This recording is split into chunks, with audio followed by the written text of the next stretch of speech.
for Smart TV, in fact, we want to talk with you about how do you know if your social media efforts are working or not. This is a very common question that we get asked all the time and that we actually ask businesses, is how do you know if it's actually working? How do you know if it's being effective in your business or not? There are ways you can track and measure social media. Most of them are direct ways that you can track and measure the social media, so that helps you to know what's going on and how it's impacting your business. There are indirect ways to understand the value of social media and how it's impacting your business as well. So we're going to talk about these today.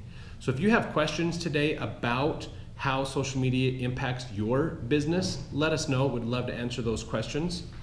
So to begin, one thing that is very, very important in understanding about metrics and tracking things in your business is you need to have a frame of reference. You need to have something to go off of that helps you understand where you are at, okay? Just like if you're in a boat somewhere out in the ocean, you need a frame of reference to know where you're at so you know if you're making progress to where you want to go.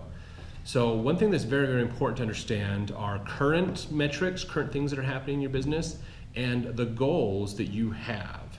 If you do not have goals in place of what you want to accomplish in your business, then that's going to make it harder for you to realize if you're moving in that direction. So goals are very, very, very important, especially in marketing. Have goals. So whatever type of business you have, good goals to consider, of course, are number of customers, new customers coming in. Maybe a good goal is number of leads generated, or a good goal is number of referrals that have come in. Sometimes it is good to measure dollar value, like gross revenue, or how much your average order is. Those kinds of things are good to track. I wouldn't say they're the best metrics. There are other metrics that are a little better at helping you understand what's going on in your business than just revenue. So most businesses do track revenue, but oftentimes they don't track it very well. They have a hard time with that. And I think part of that is just because revenue is an easy one to track, because that's what everybody's focused on. How do we get more revenue? How do we grow our business? How do we make more money? Those kinds of things. So those are good to know, good to track, but not always the best. Oh, excuse me, that was a surprise. Not always the best in your marketing to keep an eye on, because there's a lot of little factors that can go into play by the time you get to the revenue number. So once you've reached that gross revenue number, like if you look at how much money do we make this month, is that number going up? Awesome, that's really good. However, why is that number going up? There's a lot of things that can go into that. And so we want to get more into those types of metrics to help you understand those things. So tracking revenue is good. Track how much you're making on a like a per order basis, like a restaurant, how much is the average person spending, or if you're a retail location, average spend is good. Is that going up? Are we getting better with that? Are we people buying more products we have better margins on? Are we doing a better volume of certain things?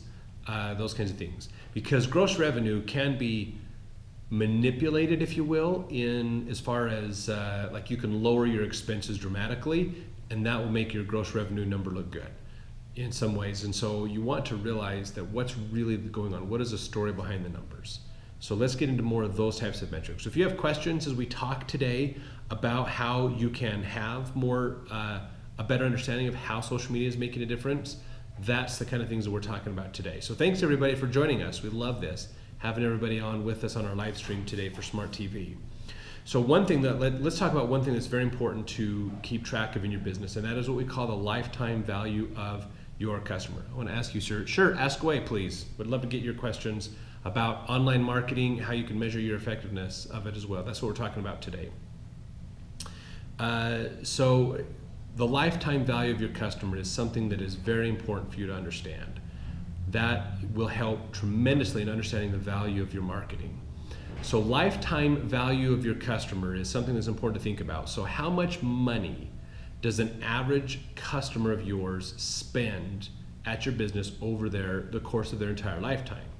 Now that is very important to understand how that's phrased, because lifetime value of a customer, if you have a high ticket item like a furnace maybe, or a spa that you're selling or something like that, the lifetime value of the customer might be one sale. You know, roofing, you're probably going to get one sale, maybe two out of it. Sorry, I do not speak French. But you're going to realize that that's important. Okay, now some places like a retail location or restaurants, places that have like a monthly revenue stream, like a subscription service, your lifetime revenue is going to be added up over the life of the customer. So think about it. How can you determine how many times does a customer come in? What is their typical order like as well? And do your best to track that to figure out how much time does an average customer spend with us? And why did you answer me, sir? I wasn't joking. There's no problem for me. I didn't see your question. Sorry. Please ask it again. The dollar amount is very important. How much does that customer spend with you is very, very important. And because that's going to help you understand whether your marketing is effective, if that's working out. So the things to think about with that, of course, is, like I said, depending upon the type of business you have. If it's a subscription service, how many months is the average customer with you? How much do they spend per month? Add all that up, there's your lifetime value of your customer. If you're like restaurants, retail locations, same type of a thing. How much time does that? That is not a question that I can answer for you, unfortunately. So we're doing more business marketing here today. So the thing that we want to really focus on is knowing that lifetime value. It really does make a difference. Most businesses are surprised when they understand how much money the average customer spends with them, because that's going to help you know whether your marketing is effective. If your marketing is costing you a lot less than the lifetime value of your customer acquisition cost, basically, if that's lower than your lifetime value, awesome. If it's higher than your lifetime value, you might not be making a lot of money in your business. So those are things you want to look at. And there's ways of, once you know that number, then there's ways of looking at how can we improve that? How can we get people to spend more with us, do more upsells or repeat business or other things to increase that lifetime value?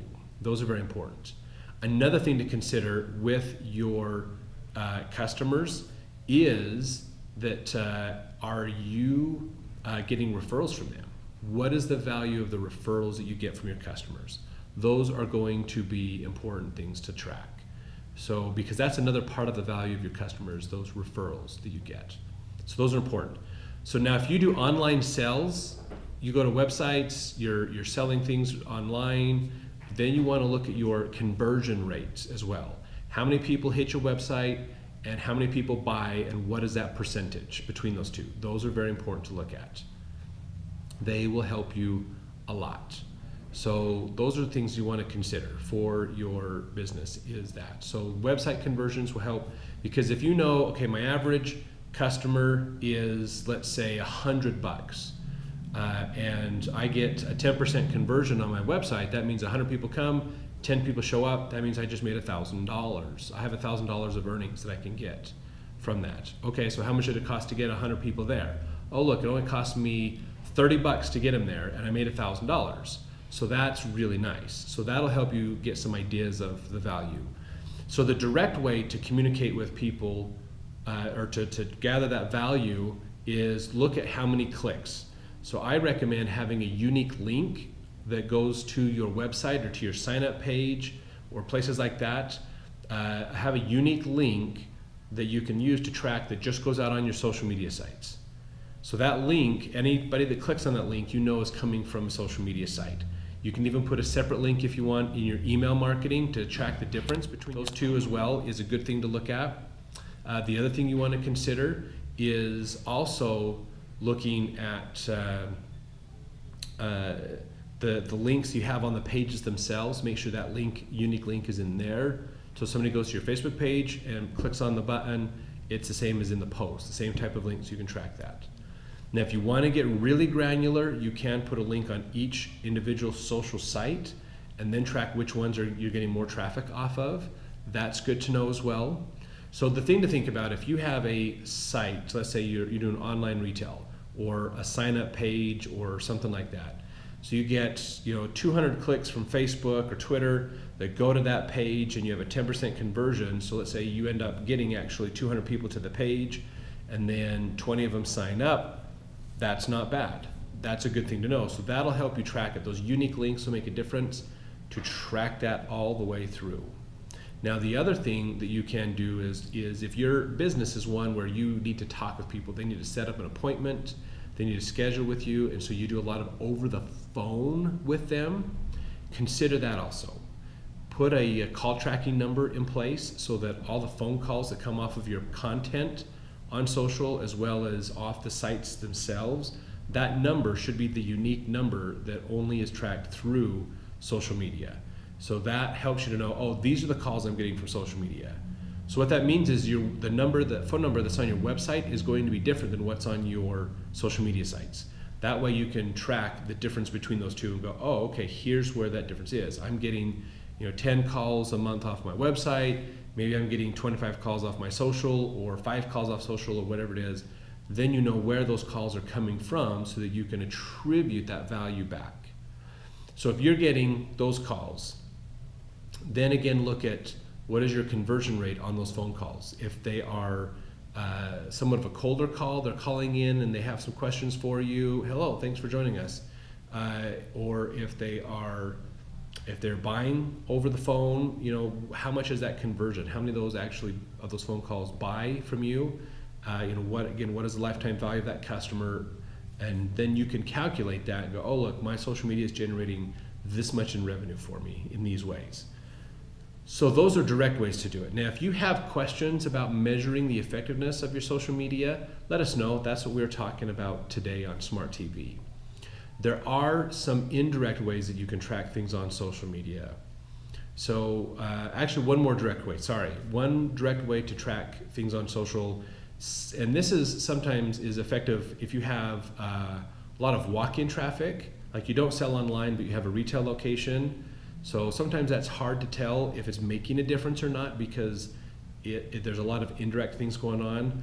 One way you can try to get direct feedback on that traffic is to offer a coupon that they have to redeem in store. And that coupon only goes out to your social sites. So they had to have gotten that from your social sites and brought that into the store. That's the way to track it. Try to encourage people to do check-ins on Facebook or other social sites so that you can see that. Those kinds of things are good. If you spend a majority of your day on social media,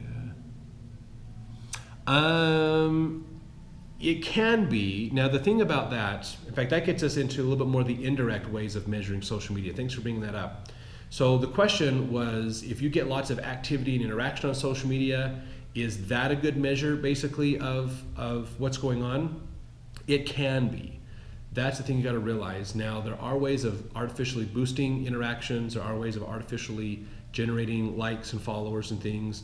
And so if you have something, just because it went, let's say, viral, or just because it got out there to a lot of people, it doesn't necessarily mean it was an effective thing for your business. Because if it's not helping grow the goals of your business, if it's not helping you generate more customers, if it's not helping you have a better revenue, that's what you've got to look at. So same with like running a contest on social media or other things, is you want to make sure it's getting there. Now, having lots of interaction on your social sites is very, very important. Very important. The more you have increased interaction, that is valuable. That really is valuable. So it's an indirect way of going, okay, it is working, something is working. But the number you want to look at as well, but that's behind that one, is if you're getting a lot of interaction, are the people that are interacting with you customers? Are they people that can spend money with you, that want to buy your product? That is huge. I know on our past episodes of Smart TV, I've talked about a client we worked with years ago that they had 22,000 followers on their Facebook page. They had a good amount of likes. They were about 6% engagement, which wasn't the best, but it wasn't bad either. They felt that things were going well for them, but they weren't getting a lot of conversions off their Facebook page. And we looked at it and realized they're talking to the wrong people. They had the wrong demographic on Facebook. And so we changed the kind of content that they had and started targeting the people who could spend money with them, who would be the ones that would see their product and go, yes, I want this. That helped. So, and by increasing, we got their engagement rate to increase to 11%, so nearly doubled it. So more people are seeing their content, more people are learning about their business without adding a net new follower to their page either. So we made their page way more effective and way more likely to convert. So look at that. Who is my customer, and is that the demographic I'm reaching? If that's not the demographic of the people that you're reaching, that can be a problem.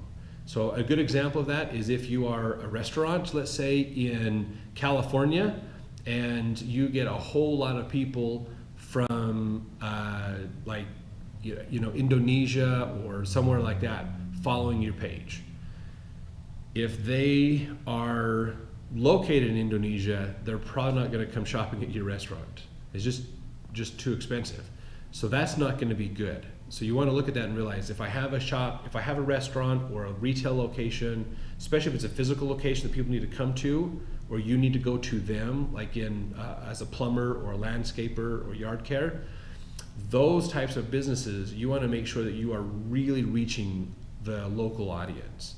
Make sure that you're focusing on growing your audience in the local area, so that if you're going to post content, if you're going to share things on social media, make sure you're sharing it with the people who can spend money with you, who can buy and become a customer of yours.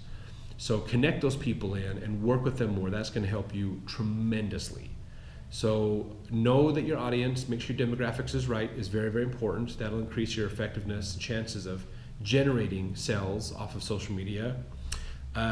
Followers is, so that follower count, as long as your follower count is growing, there is value in that, especially if it's growing in the area where people can spend money. So as long as the people that are coming to your page, your follower count's growing with people who can buy from you, that's good. That is a good thing. So that's going to be somewhat indirect, because that's going to help grow the other metrics that we've already talked about. So just realize that, okay? That's what's going to happen. The other thing is the interaction on your content. Are you getting people to interact with you on your content? Are they liking and commenting and sharing on your posts? If they're not, then they're not seeing your content and you're not getting out there in front of people. So make sure that you're creating good content, you're sharing things that people like, comment, and share. So that's why we said, in a way, yes, that question can be a good thing, okay? Those are very, very important. The thing that you want to consider also is with interactions is not just are we getting people to interact, but is that number at least minimum? Your interaction number should be minimum staying the same. So you should be getting 15 likes a week, 20 comments, 5 shares, whatever it is. That number you want to stay consistent with. Okay, that number drops to 0 easily and automatically if you don't do anything. So what you want to do is make sure that you are looking into keeping that at least at a minimum at a good level, if not growing that.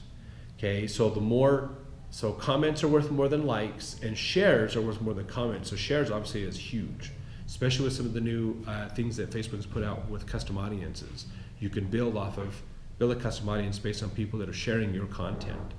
So that's really good. So the more important types of interactions, the better.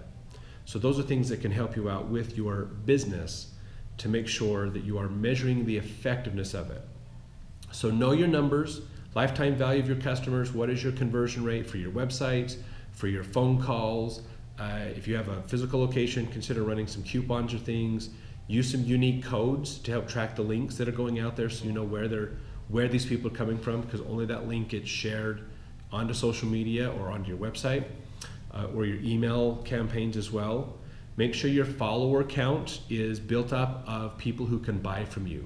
You want to be talking to the demographic of your customer, not necessarily anybody else. So make sure that's dialed in and you're getting the right people to come in, and then consider the interactions that you're getting as well. So those are some great ways that you can use to know if it's working. You can always check your bottom line. You can always look and see, oh look, we have way more customers. Our revenue's going up, things are going up. We like this. If all you're doing is social media, then there's probably a direct correlation between the two that you can draw. If you have other marketing things going on as well as social media, then that's where unique calls and links and other things can help you decide which avenue your people are coming in from. Then you can use that to grow your business more and be more effective with your marketing.